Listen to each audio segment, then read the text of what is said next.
Fala pessoal, bem-vindos à segunda aula da primeira semana da turma de Developer. Hoje a aula vai ser uma continuação do que a gente viu ali na primeira, obviamente. Recapitulando, né? A gente viu na primeira aula um pouquinho do que seria um neurônio matemático, no caso aqui no Perceptron. A gente trouxe aqui um case, né, de um neurônio que a gente criou para ele determinar se a gente vai jogar boliche ou não. Então eu tinha 3 inputs, né? Input 1, 2, 3. O primeiro, se eu não me engano, era qual era a probabilidade de chuva, 80%. O segundo, quantas pessoas iam. E o terceiro, o quanto que eu tô com preguiça. Então eles entravam como entrada, a gente tinha alguns pesos, né? Que nem eu falei lá, eu defini da minha cabeça. E ele fazia essa conta maluca e no final ele dava um valor que a gente transformava em 0 ou 1. E aí, como eu falei, né, esses pesos que eu tirei da minha cabeça, num cenário real a gente não vai ter isso. O nosso trabalho de Machine Learning Engineering é exatamente treinar o nosso modelo para ele encontrar esses 3 pesos aqui. Então é exatamente isso que a gente vai fazer hoje. A gente vai criar um modelo em Python onde a gente consiga treinar ele para determinar W2, W1 e W3 e assim por diante. Beleza? Então, bora lá, sem mais firulas. Galera, combinado com vocês aqui sobre essa aula. O objetivo então é realmente trazer um exemplo prático. Fiquem tranquilos se vocês viram alguma coisa aqui que eu falar e vocês não entenderem. A ideia não é vocês decorarem, já virarem experts em qualquer biblioteca que eu utilizar. Eu vou falando as referências, porque eu estou usando cada uma, mas hoje é só para vocês terem um banho de loja, tá? E ter o primeiro contato ali com o código. Se eu ficar parando aqui é porque a Nina, ela enlouqueceu, minha gata, mas vai dar tudo certo. Pessoal, então vamos lá. A primeira coisa que eu vou fazer é a parte talvez mais importante, e principalmente quando a gente começa a criar um nosso próprio modelo, que é a parte de definição do nosso dataset, né? Então, lembra que eu falei que num cenário real, por exemplo, desse boliche, eu preciso ter um dataset contendo vários casos onde eu decidi ou não jogar boliche, né? Tem um dado histórico ali para eu tomar uma decisão. Então, meu modelo ele vai aprender a partir disso para entender qual que era mais ou menos a relação entre aquelas features e a gente conseguir encontrar os pesos. Então, a primeira coisa que eu vou fazer é chamar uma função aqui de makeBlobs. Essa função eu vou importar. Acho que hoje meu Jupyter não está colaborando, mas geralmente ele me dá aqui uma ajuda. Ele trouxe aqui já para mim, com autocomplete, uma função do sklearn.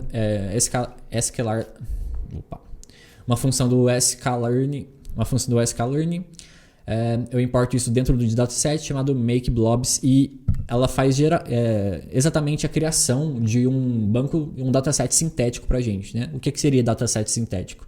Num cenário real, o ideal seria que eu tivesse um banco de dados contendo as informações que eu preciso para treinar em cima disso.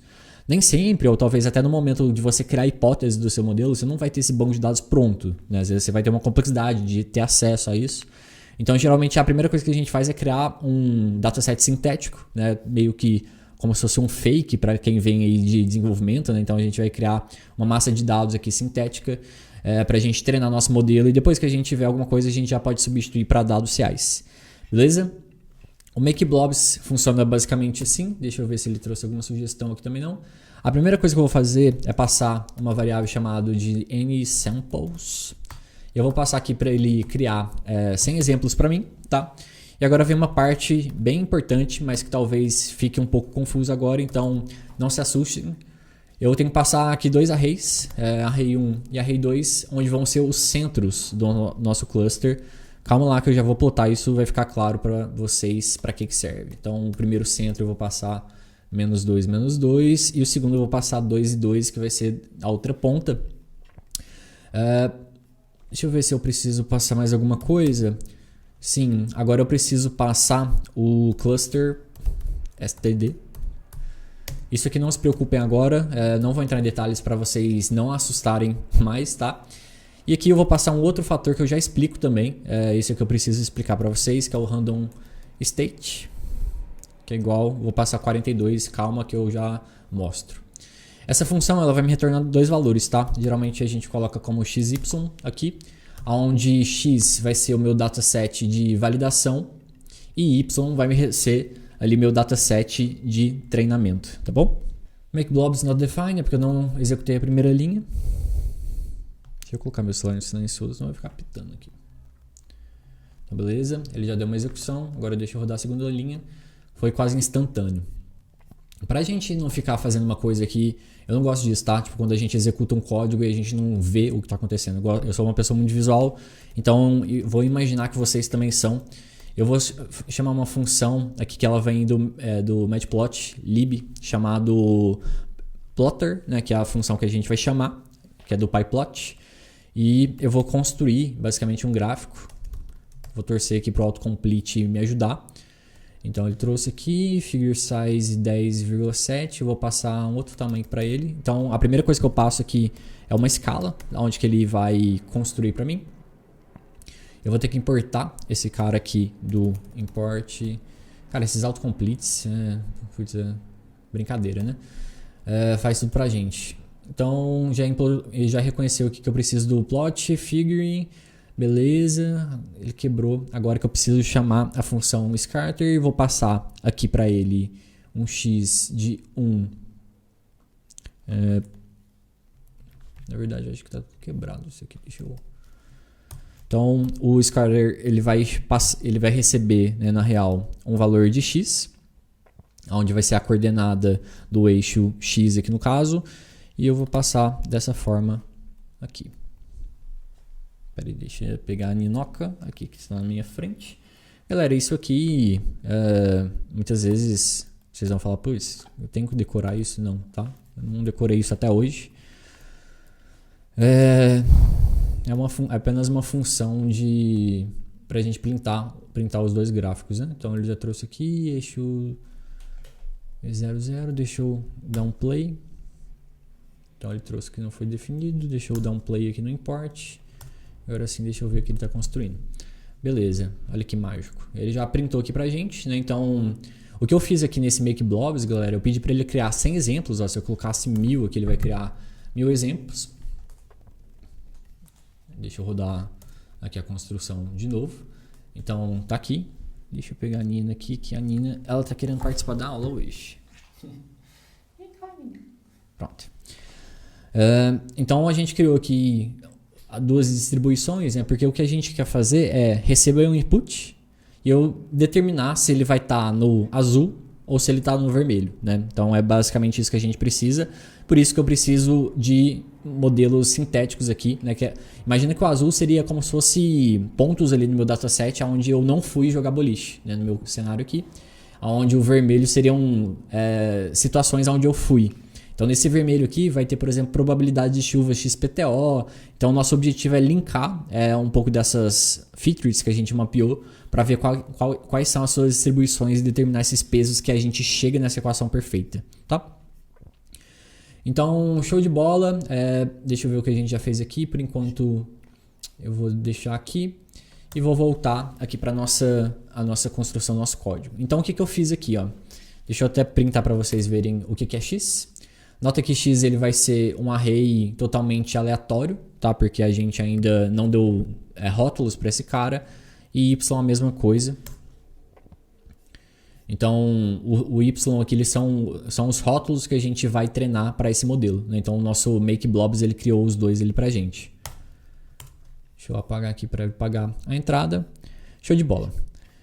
Galera, uma vez que a gente criou esse nosso dataset sintético, agora eu queria fazer um exercício com vocês, que é a parte, eu acho que é a mais simples de todas, que é a gente criar a nossa class chamado Perceptron. Então, eu não vou deixar nenhum init aqui por enquanto, eu só quero voltar com vocês aqui no nosso desenho. Deixa eu ver se está tudo certo com o OBS, beleza? Quero voltar com vocês aqui no desenho para mostrar o que a gente vai fazer. Então, vamos mapear quais são os valores que a gente tem aqui nesse Perceptron, que a gente precisa definir, que a gente já viu até agora. A gente tem um valor chamado weights, que é os nossos pesos, né, que é o que a gente precisa determinar. Então, isso a gente já sabe que é um atributo que a gente precisa ter na nossa classe. E agora a gente vai ver alguns conceitos um pouco diferentes, então eu preciso focar aqui um pouco com vocês, e aí com o tempo isso vai ficando mais claro, tá? Então, por enquanto, confie em mim no que eu estou passando, De novo, como eu falei, isso aqui é apenas um banho de loja primeiro para vocês entenderem e verem na prática um modelo sendo criado, um treinamento sendo feito, né? Então, para quem nunca trabalhou com Python, quando a gente inicializa uma classe, né, a gente passa o init, a gente precisa passar o self, que é a instância dela mesmo. Aqui eu vou passar um conceito chamado learning rate, que eu já explico para vocês o que é. Então, eu vou passar um learning rate de 0.1. Isso aqui a gente também, vocês vão ver que é uma coisa muito de experimentação para a gente determinar. E eu vou colocar aqui até a sugestão dele, colocar 10 épocas. Por enquanto. E a Nina está destruindo o meu escritório. E logo que ele já preencheu para a gente, então ele já fez a inicialização, ele simplesmente está inicializando ali os pesos com que ele recebeu. Ele até colocou o bias aqui que eu já ia colocar, mas ele já deu um spoiler aqui para a gente. Eu só vou adicionar um carinha novo aqui, que vai ser o nosso self.errors. Eu vou colocar errors history, né? Só para ficar um pouco mais claro. E o que seria esse erro? Lembra que eu falei que quando a gente vai treinar um modelo, a gente tem que treinar esse modelo em cima de algumas épocas, né? Então, eu determino... O que eu faço inicialmente? Eu determino esses pesos de forma randômica. Então, eu inicializo meu modelo, vou falar que o W1 vai ser como 0.2, por exemplo, igual eu determinei aqui, né? W2 vai ser igual a 0, eu vou colocar 0.7 só para vocês verem que é diferente, né? E o W3 igual a 0.8, ou 0.6. Isso aqui eu tirei, de novo, fontes da minha cabeça. Não sei se esses pesos são os melhores para o nosso caso de uso. Provavelmente não, dificilmente não. O que eu fiz aqui?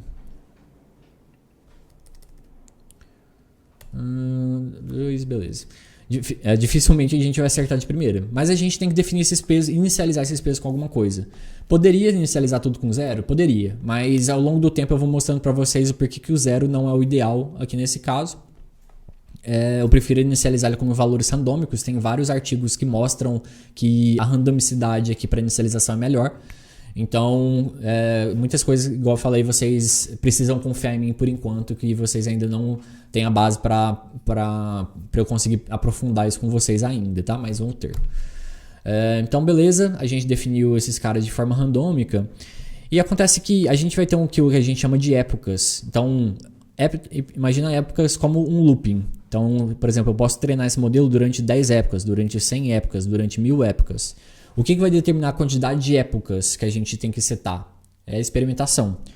Significa que quanto mais épocas melhor? Não necessariamente. Existe um termo no Machine Learning que a gente chama de overfitting, que significa que o nosso modelo ele aprendeu demais. E o aprender demais, ele acaba aprendendo coisas que não são indevidas e acaba piorando a performance e a acurácia desse modelo no final das contas do que a gente ter parado, por exemplo, em 10 épocas. Tem algumas formas da gente medir, então de novo, ainda não vai ser nessa aula, mas a gente vai ver ao longo do curso como medir esse ponto, né, de queda do learning rate. A gente consegue plotar, ver visualmente essa queda para ver qual que é o corte que a gente fala. A gente chama isso de dropout, né? Então a gente consegue ver onde nossa taxa de erro estava diminuindo. De repente, lá para a 100ª época, a gente viu que ela voltou a crescer, que começou o overfitting. Então a gente vai lá e corta. A gente seta aqui, por exemplo, 100 vai ser a época máxima do nosso treinamento. Essa técnica é chamada dropout. Tem outras técnicas que a gente vai ver também.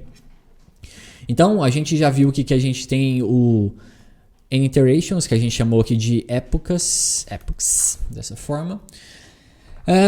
E por enquanto vamos colocar esses dois caras aqui. Então vamos voltar aqui para o nosso querido Perceptron. Legal, show de bola. Agora eu vou voltar aqui um pouquinho para cima. Então a gente já criou o nossos blobs aqui, né, o nosso dataset sintético. E agora a gente precisa adicionar uma nova característica nesse nosso elemento, que é o bias, que é esse cara que a gente começou a falar um pouquinho. Eu não vou conseguir ainda provar para vocês ainda por que existe esse bias, mas esse bias é como se fosse um ajuste. É um valor solto, um valor numérico, que a gente vai dar um ajuste, um somatório para essa nossa função, para que ele consiga encaixar. É como se fosse quase um workaround ali que a gente tem para, tá quase lá naquele valor perfeito, então a gente vai colocar esse bias para ele subir a nossa função e a gente conseguir chegar num valor mais assertivo. E esse bias a gente também treina, a gente tem que aprender qual que é o melhor valor de bias e a gente costuma inicializar ele também, tá bom? Então vamos criar esse bias. Então eu preciso adicionar no nosso X, ó, lembra que o nosso X... Então, nosso X aqui, ele tem... é um array, é uma matriz, na verdade, de 2 dimensões. Porque a gente tem aqui 2 centers, né, 2 clusters. A gente está fazendo uma classificação linear, aqui no caso. E agora a gente vai fazer... Eu vou chamar o NP. O NP ele vai ser do NumPy, import NumPy, que a gente vai usar bastante. Eu já fiz um vídeo no Insta falando sobre NumPy. Eu vou dar um... py.insert e aqui eu estou adicionando basicamente a esse X. Então eu estou pegando a minha própria matriz, adicionando ela mesmo. Para quem é do JavaScript é como se fosse um object.assign aqui. Então eu estou passando o próprio objeto para dar um insert nele mesmo. Estou passando o 0, então eu não quero adicionar nenhum eixo na primeira linha. E agora eu quero adicionar apenas uma coluna nova, que é esse axis 1 aqui. Então a gente está simplesmente... Deixa eu rodar isso aqui para ficar mais fácil de vocês verem. Insert... tá, eu nunca dou um enter, né? Então basicamente a gente adicionou uma coluna nova aqui nessa nossa matriz. Então a gente tem a nossa matriz mesmo, que a gente já tinha anteriormente. A gente não adicionou nenhum valor para nenhuma das linhas e colunas e a gente só pediu para adicionar o valor 1, que é esse cara aqui nessa coluna que a gente adicionou, beleza? Por enquanto é isso que a gente precisa saber. O nosso Y ele continua intacto aqui.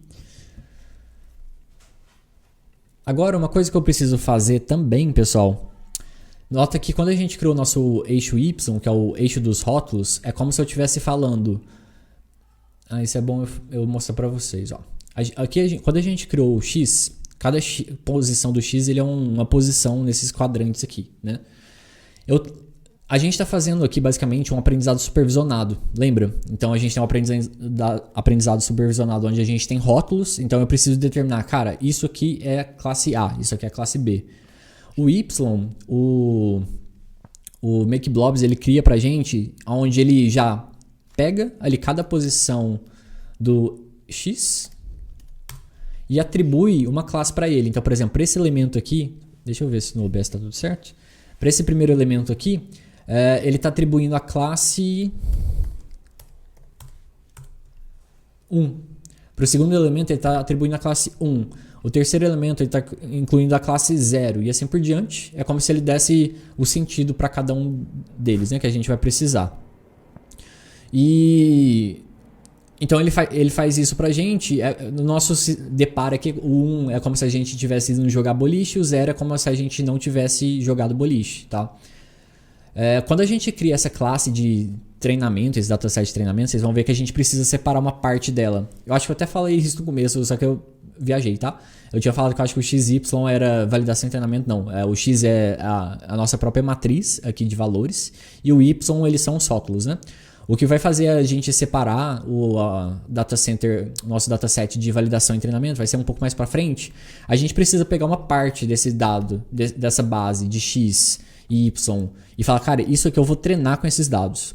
E outra parte desse dataset global nosso, a gente precisa separar para validação. Pra gente ver, cara, o quanto que o nosso modelo tá bom, o quanto que ele aprendeu mesmo. Se eu pegar um cenário real, era pra ele classificar que eu iria jogar, porque eu joguei eu fui jogar boliche. Deixa eu ver se ele tá falando que eu iria jogar boliche naquela situação. A gente faz essa quebra, geralmente a gente faz ou 70-30 ou 80% de treinamento e 20% de validação, porque a gente não pode misturar o que é treinamento e validação. Porque se a gente mistura, a gente meio que está enviesando o nosso modelo. É como se eu estivesse falando, cara, 1 mais 1 é 2. Aí depois eu perguntaram, quanto que é 1 mais 1? Então eu já estou dando a resposta para ele. Eu não quero isso. Eu quero que ele aprenda de fato as características aqui das minhas features e depois eu consiga validar. Tem várias estratégias, tá, de separação de dataset de treinamento. Cara, isso aqui é uma área gigantesca, machine learning. Tem gente que estuda só em cima disso. Tem formas, por exemplo, da gente meio que misturar. Por exemplo, em uma época vai ser eu tenho, sei lá, 100 elementos ali no meu dataset. Na primeira época, vai ser 90 de treinamento e 10 de validação. Aí na segunda época, agora eu vou pegar o segundo quadrante. Eu vou pegar, tipo, antes eu peguei de 0 a 10, agora eu vou pegar de 10 a 20 para validação e o restante de treinamento. Então a gente vai fazendo essa intercalação. Enfim, tem várias estratégias. Depois eu mostro para vocês um pouquinho mais de alguns artigos e alguns documentos para mostrar para vocês as vantagens de cada um. Mas qual que é o ponto aqui? Por que eu estou dando esse rodeio todo? Primeiro, para falar que a gente está criando esses rótulos. O próprio MakeBlobs aqui do sklearning, toda vez eu me enrolo para falar, ele já cria para a gente esse dataset, esses rótulos. Só que, de novo, confia em mim por enquanto. Quando a gente vai fazer o treinamento do nosso modelo, principalmente para Perceptron, o Perceptron ele não é bom para lidar com rótulos de zero. Então, tem até um modelo que eu fiz aqui pra gente treinar, um modelo pra ele ganhar o jogo da velha. Lá, eu transformei 0 em -1. Então, geralmente, o Perceptron ele é melhor pra lidar com -1 e 1, que são os dois valores que a gente geralmente trabalha. O 0, a gente pode ter alguns problemas ali de perda de gradiente. O nosso gradiente, ao longo do treinamento, ele pode, enfim, ou ir muito pra cima, ir muito pra baixo, e a gente não conseguir seguir com o nosso treinamento porque ele zerou. Existem nomes para isso, eu não vou trazer isso para não ficar confuso agora. Mas primeiro, de novo, confia em mim. É muita coisa para vocês confiarem em mim, eu sei. Mas logo isso vai ficar claro para vocês, tá bom? Então o que eu vou fazer aqui? Eu vou dar um where. Ele já até completou, olha que bonitinho. Então eu estou pedindo para ele buscar nesse meu y, aonde for 0, eu quero que ele substitua para -1. Então basicamente é isso que eu estou pedindo, vamos ver se ele rodou. E agora, se eu printar, olha que legal, ele já fez o nosso -1 aqui. Uma coisa que eu queria reforçar aqui antes, e que vem muito relacionado com esse Random State 42, tá? Geralmente a gente coloca, antes de tudo, eu até estava esquecendo, colocar um np.random.seed 42, que é o mesmo random state que eu vou usar no MakeBlobs. Por quê? Porque existe o conceito da aleatoriedade. Nada na computação, não sei se vocês já estudaram isso, não existe aleatoriedade na computação. Todo número aleatório que a gente cria, por mais randômico que você consiga gerar aí no seu código, ele não vai ser randômico pela natureza da randomicidade.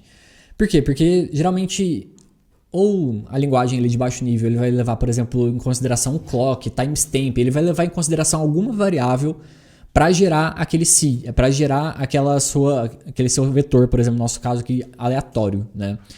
Então, para a gente garantir que os nossos testes, né, não sejam enviesados, porque olha aqui que eu estou toda hora dando um enter. Então, toda hora que eu dou um enter, eu gero um dataset novo, contendo outros valores.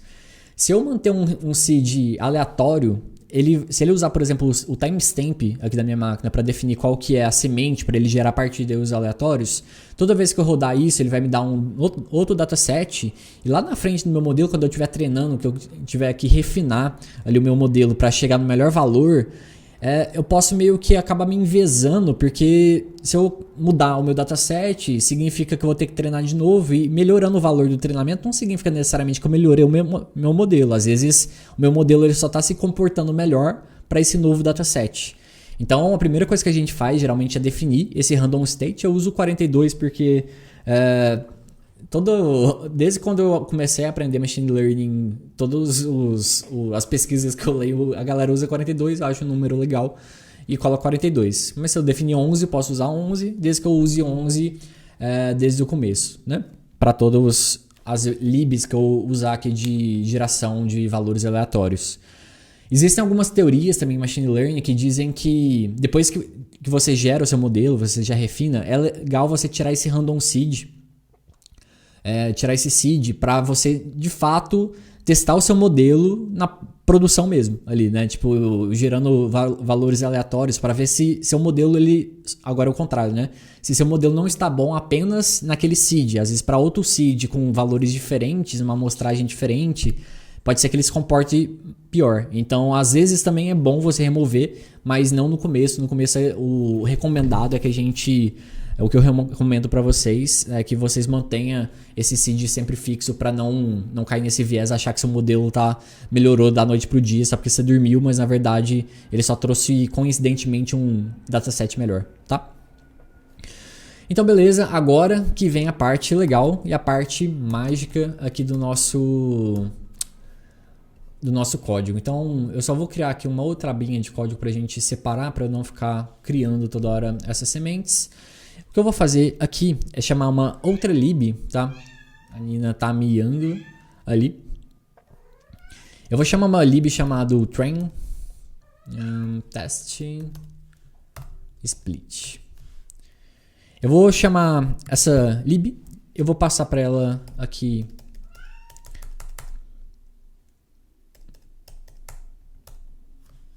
eu vou chamar essa lib chamado test train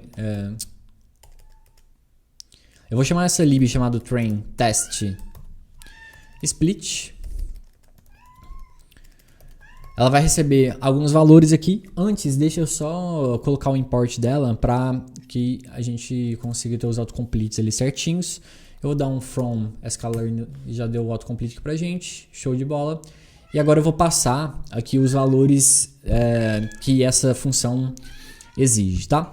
A primeira coisa que eu vou passar, obviamente, é o nosso x e y. Então, o primeiro valor aqui é a nossa matriz com o nosso dataset completo e a nossa matriz aqui contendo os rótulos completos também. Eu vou passar um atributo chamado test size. Legal. E vou passar aqui 20. Na verdade é 0.2. Então eu estou passando uma fração de 20% para ele quebrar automaticamente para a gente aquele nosso dataset que a gente criou aqui em cima.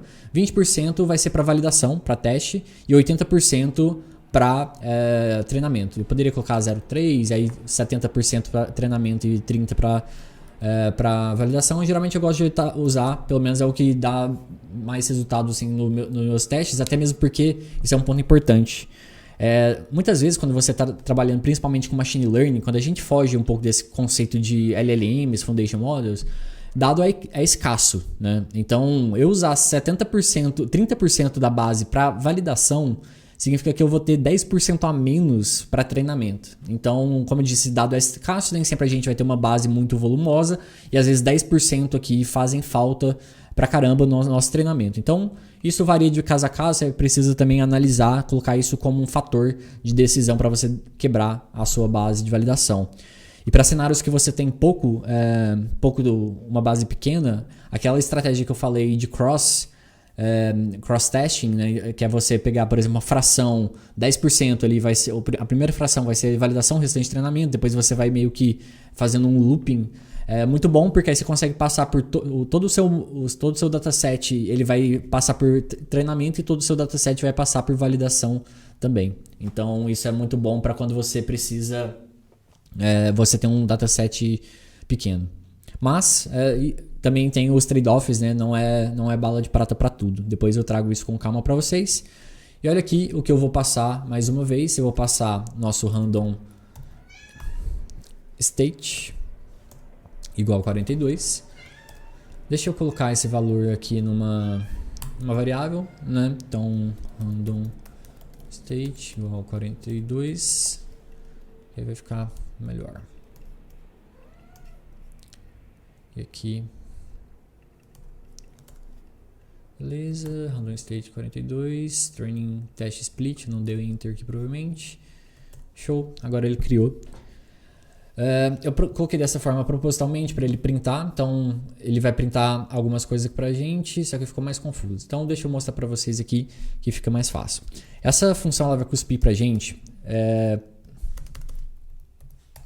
ela vai cuspir, o primeiro valor vai ser o nosso dataset de treinamento. Então geralmente a gente coloca nessa nomenclatura, se quiser chamar de Leonardo, você pode chamar, aí fica a seu critério como que você gosta de chamar. Geralmente eu gosto de seguir esse padrãozinho, então se eu chamei ele de X, eu vou falar que esse aqui é o X-train.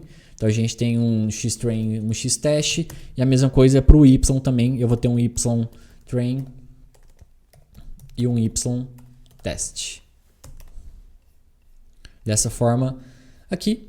Beleza, e agora a gente vai executar para ele atribuir. No Python a gente faz isso dessa forma, tá? No JavaScript, para quem trabalha, é como se eu estivesse fazendo, por exemplo, isso aqui, a B é igual a blá. Ele já atribui automaticamente aqui nessas variáveis que a gente já está criando. Só para vocês verem o que eu estou falando. Então, se eu der, por exemplo, um xstring.size, ele vai ter um tamanho de 2400. Se eu der, por exemplo, deixa eu pegar o ytrain aqui, porque ele vai, o 2400 é porque ele multiplica, né, a matriz, ele linhas por colunas, enfim. Mas aqui, por exemplo, a gente tinha criado inicialmente 1000 exemplos, a gente dividiu 20% para validação, né, para teste, então como eu printei o train size, 800, né, tá certinho, ele fez a quebra certinho ali pra gente. Beleza, galera? Então, por enquanto é isso. Agora a gente vai seguir aqui na implementação da nossa classe do Perceptron, beleza? Então, continuando aqui, galera, uma das coisas que a gente já pode fazer aqui que vai ser simples de vocês pegarem é a gente criar a nossa função aquela função de ativação, né? Então, eu vou criar ela aqui, eu vou chamar ela de predict. Meu mouse tá aqui. Predict. Dessa forma aqui. Cara, eu trabalho com várias linguagens durante o meu dia, então às vezes quando eu vou desenvolver, saindo de uma para outra, às vezes a minha vontade de abrir chaves aqui é sempre gigantesca. Aí meu cérebro, ele tem que, principalmente quando eu gravo depois do trabalho, eu tenho que chavear e voltar aqui para o Python, né? Então o que a gente vai fazer aqui, galera? A gente está criando uma função atributo de classe, então novamente a gente precisa deixar ela como self para ela receber sua própria instância. E a gente também vai receber aqui os nossos inputs, que é o que a gente vai passar ali na para ele fazer a predição. O que seriam esses inputs aqui? Vamos voltar no nosso ScaleDraw. Esses inputs seriam exatamente esses valores de 80%, 3 e 8 aqui no nosso exemplo. É como se eu falasse assim, cara, eu estou criando esse... na verdade...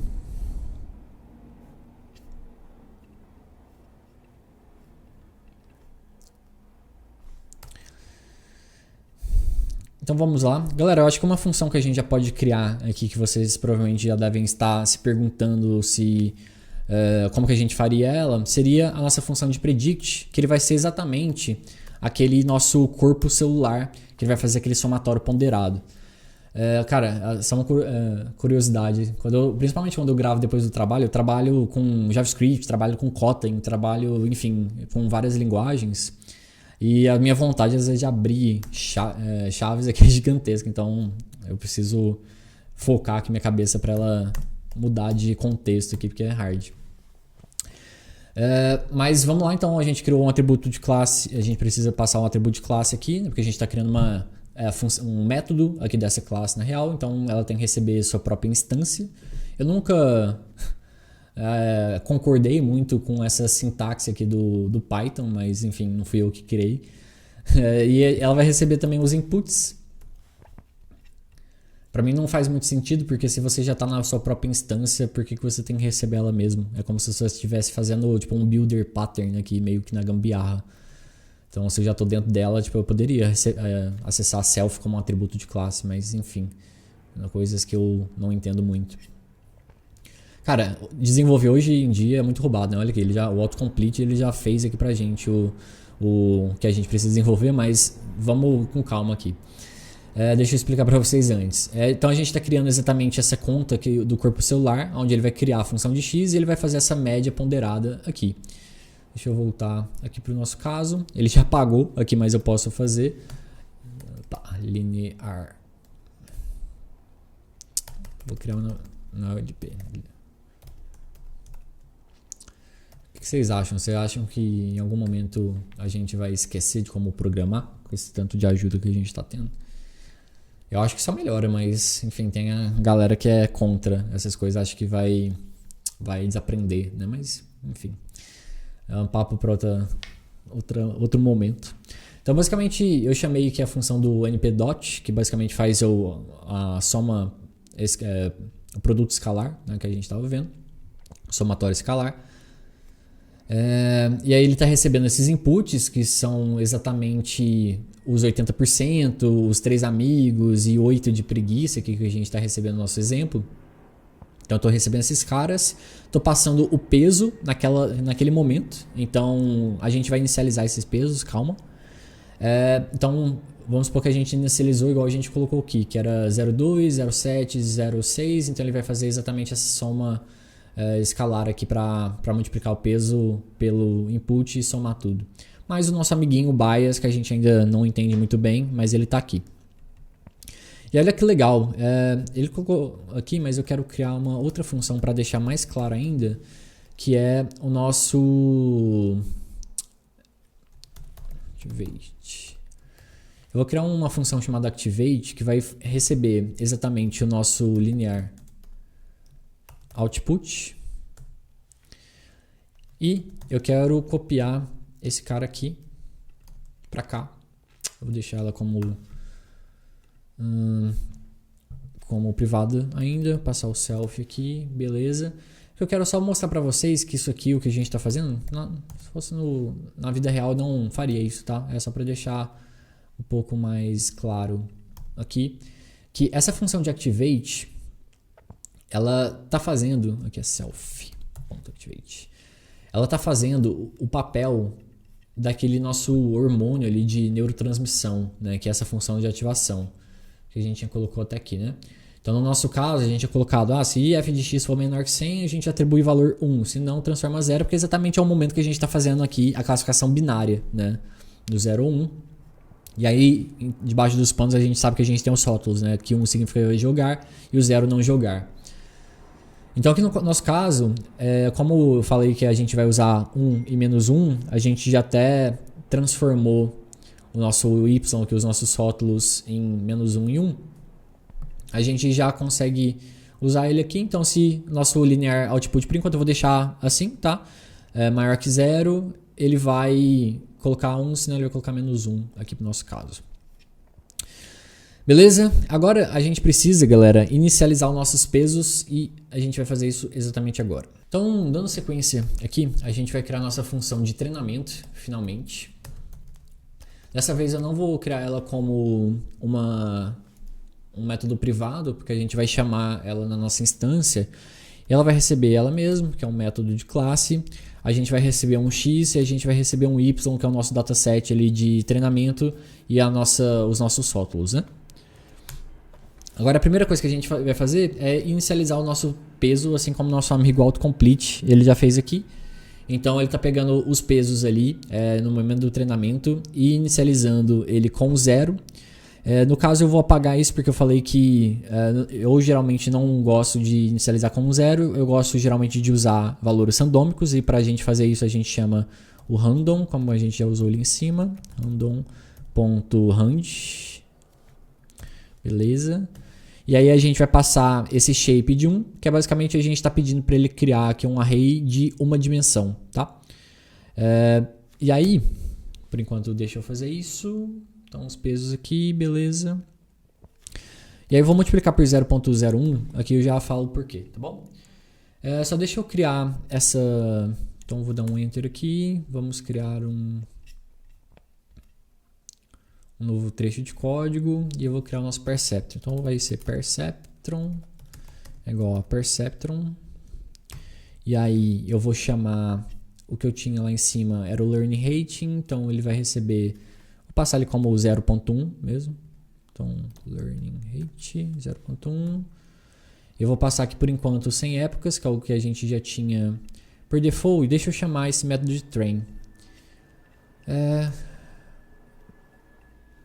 Deixa eu agora dar um perceptron.pesos. Eita. Então olha que legal. Se eu não colocasse aquele 0.001, deixa eu mostrar para vocês o que aconteceria. Ele traria valores aqui pra gente já próximo de 1. O que é ruim, porque se a gente aproxima isso de 1, a gente pode dar alguns problemas ali de perda de gradiente, de estouro gradiente. Então, geralmente é uma boa prática a gente multiplicar isso aqui por 0.0.1, porque a gente não quer valores próximos a gente não quer valores zerados, mas a gente também não quer valores muito altos. Então, geralmente a gente coloca tá perdido aqui.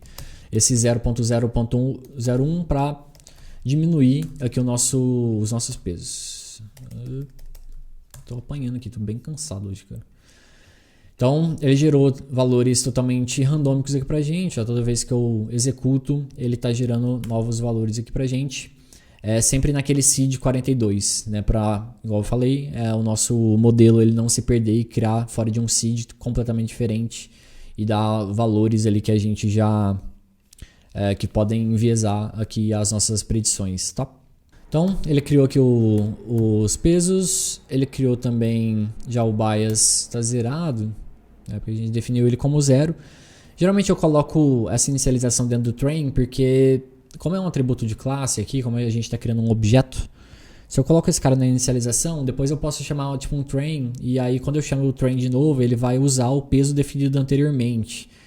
E aí isso no cansaço, ali no dia a dia, a gente vai, putz, o que está acontecendo? Nossa acurácia está cada vez menor quando a gente roda e quando a gente vê, a gente só está comendo bola aqui, comendo merda e reaproveitando o peso anterior do treinamento, né? Então, por isso eu gosto de garantir e sempre retribuir esses valores durante o momento, a função de treinamento. Então, agora que a gente tanto inicializou os pesos quanto a gente inicializou o nosso bias, o bias, a gente usa ele como none aqui, então faz sentido colocar ele aqui.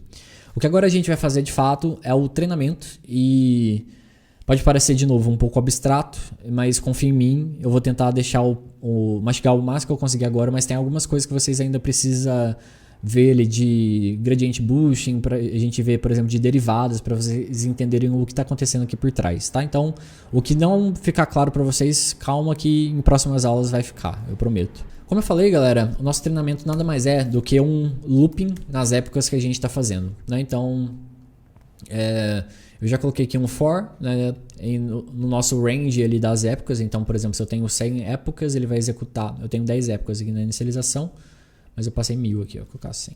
Então, ele vai executar esse loop 100 vezes. Aqui depois eu estou fazendo agora um outro for dentro das nossas matrizes. Esse zip aqui nada mais é do que ele agrupar. É uma função que a gente consegue chamar do próprio Python para agrupar um vetor com outro, né? Um vetor multidimensional, que é uma matriz aqui no nosso caso, com o outro. Então ele faz esse agrupamento, e que eu até gosto de chamar de XI. Porque em cada interação dessa, o que a gente está fazendo nada menos que é conseguir pegar cada valorzinho desse aqui, né? Então a gente está interagindo ali nos nossos inputs de entrada para a gente pegar e atribuir ali nos pesos, fazer toda a predição.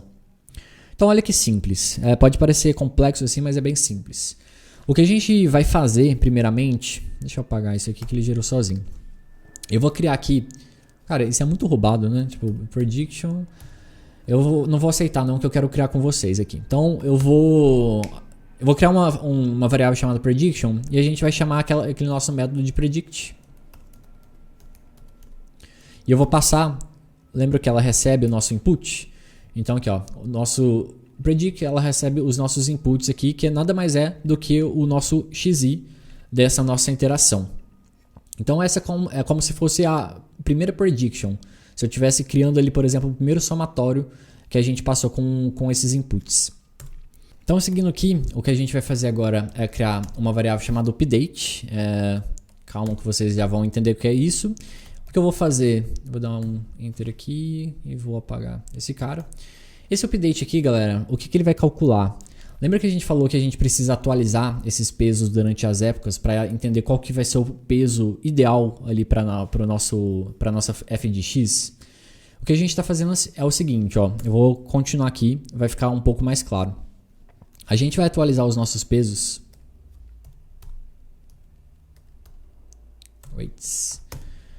Vai ser mais igual a update vezes xi. Vamos tentar analisar primeiro esse update aqui. Então, quando a gente faz o target menos prediction, só isso aqui significa? Então, o target é o nosso valor real do rótulo, né? Então, nosso rótulo é -1 ou 1. Naquela iteração que eu estou fazendo, vamos supor que o nosso target é 1, aqui no caso. Era para ser 1. E a gente previu o 0, por exemplo. E a gente previu menos 1, né? Que a gente só prevê 1 ou menos 1. Nesse caso, 1 menos menos 1 vai ser 2. Significa que o menos 2 significa que o Perceptron previu 1 e deveria ser menos 1. Então significa que a gente errou, tá? Então o nosso Perceptron ele calculou da forma errada nessa instância, então a gente precisa recalcular, mudar o nosso peso. Então, por enquanto, fiquem com isso na cabeça. Se a gente era para ser, por exemplo, 0, vamos pegar um menos 1, por exemplo. Se era para ser menos 1 e a gente previu que era menos 1 menos 1,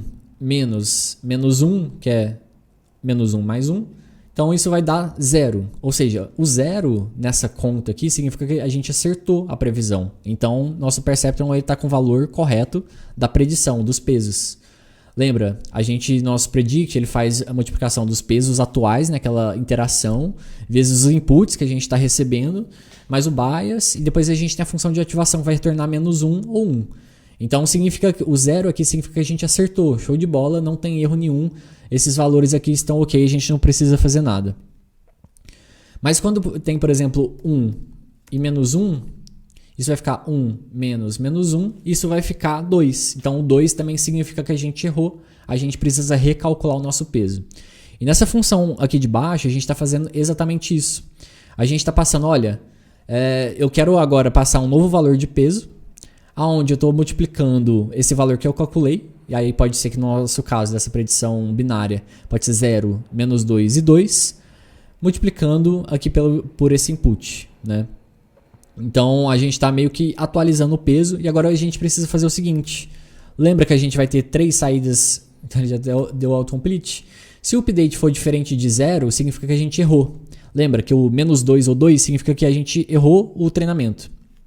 Então a gente precisa fazer um append aqui no nosso caso, erros mais 1, deixa eu ver, como que a gente chamou? Erro history, então ele pegou certinho. Então ele está fazendo um append desses erros que a gente calculou aqui nessa predição. Uma coisa que talvez tenha ficado confuso para vocês, no começo, principalmente para quem nunca trabalhou com Python, é um pouco dessa atribuição aqui. Deixando claro, o xi, galera, é o nosso input. Tá? Só que esse input xi ele é um vetor. Pode parecer um pouco confuso para quem nunca mexeu com Python. Ele é um vetor. E quando a gente faz essa soma aqui no Python, primeiro essa soma aqui, né? Vamos tentar abrir isso aqui para ficar mais claro para vocês. É como se eu estivesse fazendo isso aqui, ó. Deixa eu colocar um comentário. Ele vai fazer, então o nosso peso é aquele vetor que a gente tem lá, por exemplo, 0.2, 0.3 e 0.7, só lá. Quando a gente faz a soma, então a gente está fazendo isso aqui basicamente, ó. Então o nosso novo peso, ele vai ser o peso anterior mais o update, e o update aqui, ele vai ser aquele valor que vai ser 0, 2 ou 1. Então vamos pegar aqui, por exemplo, o 0, só para a gente exemplificar. Vezes o xi, o nosso xi é o nosso input, mas ele é um vetor também. Então, por exemplo, aqui ele vai ser aquele valor como se fosse o 0.8 mais 3 mais, sei lá, 9 do nosso exemplo aqui do Scholar Draw. Era 0.9 mais 0.8. Então, esse input aqui também é um vetor.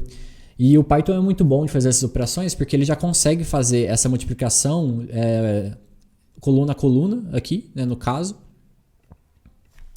Aqui é 1, né? Ele já consegue fazer isso coluna por coluna, e quando ele faz o somatório, ele também faz coluna por coluna. Então, nada mais é do que a gente está fazendo, é fazer essa multiplicação aqui, né? Ele já faz essa multiplicação automaticamente para a gente aqui, tá? Então, talvez, eu só quis voltar aqui porque talvez não esteja claro para todo mundo. Às vezes é confuso mesmo, principalmente quando a gente trabalha, por exemplo, com xi, aqui pode parecer que é um valor único, né, como update, mas lembrem-se disso, que isso aqui é uma multiplicação vetorial, tá bom? Então deixa eu voltar aqui, lembra que se for 0, olha que legal, 0 vezes esse vetor, ele vai dar um vetor de zeros, então vai ficar, não sei se vocês lembram da álgebra da faculdade de vocês ou da escola de vocês, 0, 0, 0, né? Ele multiplica coluna a coluna Então, esse vetor mais esse vetor vai dar ele mesmo. Ou seja, a gente não precisa atualizar os nossos pesos nessa interação, porque a gente já viu que esses pesos são o que a gente chegou no rótulo que a gente queria, no ideal que a gente queria. Legal, né? Parece coisa do outro mundo, mas aos pouquinhos, quando a gente vai pegando esses macetes, vai vendo linha a linha, quando eu disponibilizar esse material para vocês, deem uma estudada, vão debugando, colocando uns console logs aqui, tá bom? Show? Então, o que a gente fez até agora? A gente está calculando os nossos pesos, a gente já está fazendo a alteração desses pesos para o novo valor que a gente determinou, e a gente está já fazendo a iteração aqui em cima das épocas. Agora a gente só precisa colocar também uma condição de parada aqui dentro desse for, do primeiro for. Aqui vai ser exatamente aqui de baixo. Então o que a gente precisa fazer? Se errors for igual a 0, ele já faz um break, que ele não precisa continuar, porque significa que a gente já conseguiu fazer o treinamento, a gente já chegou no valor ideal, né? Não tem por que a gente continuar o cálculo daqui para frente. Aí depois eu só vou colocar um treinamento concluído aqui, um print, treinamento concluído. Então agora, quando a gente chama a nossa função de train, ele executou. E o que a gente precisa fazer agora, que a gente tem os nossos pesos calculados, depois a gente printa o valor dos novos pesos aqui, a gente pode chamar o nosso predict, então perceptron.predict, que a gente vai criar. É que eu criei ele como privado aqui. Enfim, deixa eu criar um atributo de classe, um método aqui.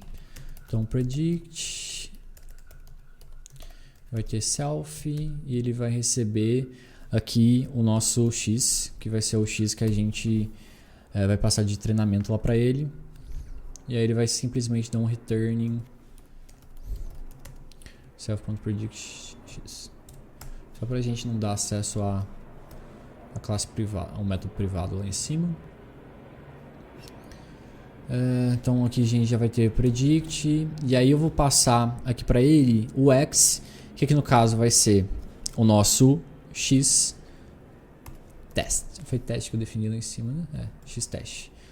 Então o que a gente tem que fazer, galera? A gente treinou o nosso modelo. Ele determinou ali valores de peso 1, peso 2, peso 3. E agora o que a gente precisa fazer é validar para ver se naquela base que a gente separou de treinamento, o que ele fala que a gente vai jogar boliche e realmente a gente jogou boliche, e o que a gente fala que a gente não jogou boliche, ele vai falar que a gente não jogou boliche. Então basicamente é o momento que a gente faz a predição e análise para entender esses dados aqui.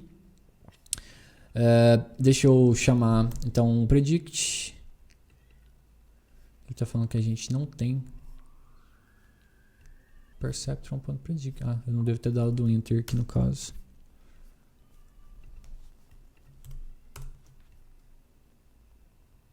Então, treinamento concluído, ele fez ali a predição, ele printou aqui o array, né, de rótulos que ele determinou, que ele fez a previsão. Por enquanto isso não diz muito, né? O que a gente precisa fazer é determinar a acurácia, e eu vou ensinar vocês a fazerem isso agora. Tem várias formas da gente determinar essa acurácia, tá? De novo, existem vários estudos para entender qual que é a melhor métrica, que é a melhor forma da gente determinar essa acurácia. O que eu gosto é sempre de ir no mais comum e mais simples nesse primeiro momento. Então o que eu vou fazer é uma média. Eu vou pegar os valores que a gente validou aqui em cima, até apagar esse cara aqui. E eu tô falando, deixa eu passar aqui para ele. Predicted.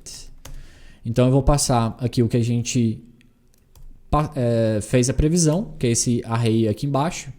E de novo, né, isso aqui é uma comparação de arrays. Então o Python é muito bom para fazer isso. Ele vai fazer a comparação valor por valor. Então não estranhe, né? Ele não vai comparar o valor como uma unidade, somar tudo. Não, ele está comparando elemento por elemento. Então aqui a gente não jogou boliche. Aqui a gente também não jogou boliche. Aqui a gente jogou. Então ele está comparando o que a gente fez a previsão com os rótulos reais da nossa base ali.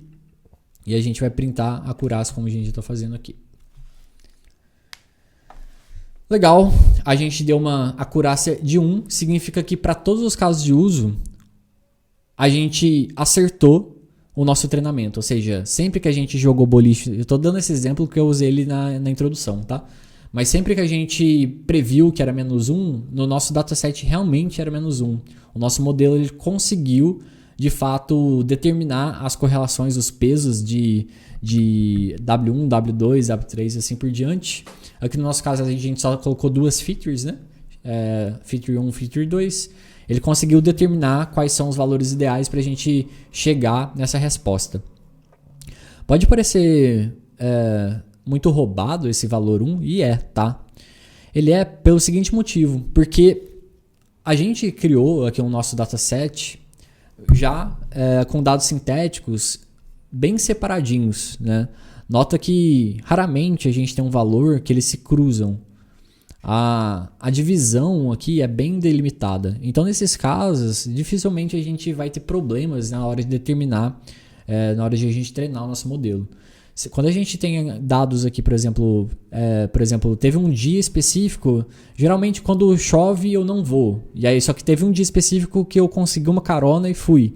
Então, por exemplo, o azulzinho estaria misturado no vermelho. Isso geralmente vai atrapalhar o nosso modelo, né, na hora dele criar esses padrões. Então, aí a gente começa a ter problemas na acurácia, a gente vai refinando o nosso modelo para encontrar esses valores de pesos mais ideais. Mas como a gente está bem separadinho, né, depois a gente pode criar um segundo exemplo aqui com dados mais distribuídos e ver como que isso se comporta. Mas por isso que passou de primeira, tá, galera? Isso dificilmente vocês vão ter num cenário real, principalmente com um dataset não sintético, né?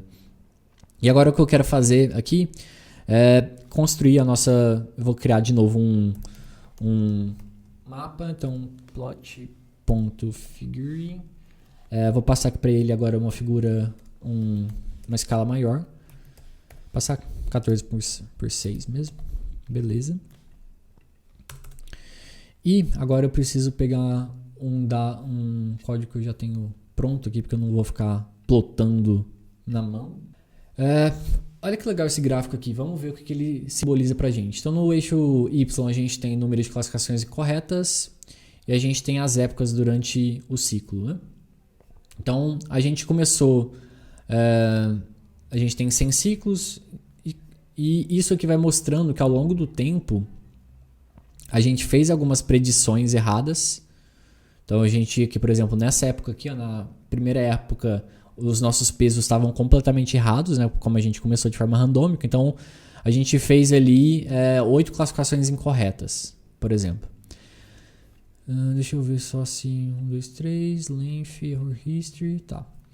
É porque ele está pegando o total de erros, né? Eu poderia ter colocado no eixo Y aqui o total de classificações, mas ele pegou a quantidade de erros, mas beleza. Então a gente teve 8 erros aqui no total, então o primeiro ele errou 8, e aí depois ele já foi caindo. E aí durante o tempo, né, durante as predições, ele foi mudando esse valor de erros, até quando a gente chegou aqui no último cenário, né, na última época, a gente teve duas classificações incorretas. Esse error history aqui, ele simboliza para cada interação, né? Quando ele foi calcular ali entre o valor que era para ser o correto, o target e prediction, ele encontrou, por exemplo, naquela interação 4 erros, 3 erros. Então isso aqui é a quantidade de ajustes que ele acabou fazendo no meio do caminho ali, né? E só para finalizar, para vocês verem que eu não estou ficando doido, deixa eu printar aqui o nosso Y teste. E eu quero printar também. Então, só para vocês verem que aquela média, né, aquela acurácia que a gente calculou não está incorreta. De fato, a gente previu -1 e era -1 e está tudo realmente corretinho. Se a gente tivesse algum valor errado, por exemplo, aqui poderia ter 1 e -1, mas está tudo certinho. A gente conseguiu fazer aqui um perceptron que calculou exatamente, né, o valor do peso para fazer essa predição. Na sequência aqui, galera, agora a gente vai ver um pouco sobre derivadas, a gente vai ver um pouco sobre como calcular esses erros. Num exemplo desse que a gente está usando de perceptron, é muito simples a gente calcular o erro, né? A gente fez basicamente o target, ou seja, era para ser 1, a gente calculou -1. Então a gente calculou esse erro fazendo essa subtração. Em cenários mais complexos, vocês vão ver que a gente usa derivadas, né? Então a gente faz um gradient boosting, por exemplo, para conseguir determinar a derivada e fazer. Depois a gente usa uma operação, né, para pegar esse valor da derivada e soma com o valor dos pesos. A derivada nada mais é, não sei se vocês já estudaram, quando você faz uma derivada da função, por exemplo, de espaço, aquela do sorvetão, sabe, da física, quando você deriva ela, aquela função, você tem a derivada de velocidade, né? E quando você deriva a função de velocidade, você tem a aceleração. Então a derivada nada mais é do que uma curva no gráfico, onde ela mostra uma inclinação da tendência do gráfico. Então, por exemplo, quando eu derivo o espaço e vejo uma velocidade e para aquele ponto eu calculo a velocidade negativa, significa que aquele meu objeto está em velocidade negativa, ele está numa desaceleração ali, né? Está reduzindo a velocidade. Enquanto uma velocidade positiva significa uma ordem crescente. A ideia aqui de a gente calcular a derivada é a mesma coisa. Uma derivada negativa significa que a gente está conseguindo chegar perto do vale. A gente quer encontrar o vale da derivada, que é onde essa acurácia se torna zero, ou seja, a gente previu o valor certo. Então a gente vai pegando essas derivadas e somando ali no valor dos pesos para a gente conseguir fazer esse recálculo dos pesos, tá? Mas calma, isso vai ficar mais tranquilo. No próximo vídeo eu vou voltar um pouco nesse... eu vou ver com calma também o que eu gravei aqui, ver se eu deixei passar alguma coisa. Aí eu volto explicando um pouquinho mais para vocês. Se vocês não entenderam, também me mandem mensagem que eu posso gravar outro vídeo explicando com mais detalhes. Mas no próximo eu volto nesse algoritmo e a gente segue aqui a nossa jornada para aprender como que machine learning, como que máquinas aprendem, beleza? Valeu demais, galera. Boa noite.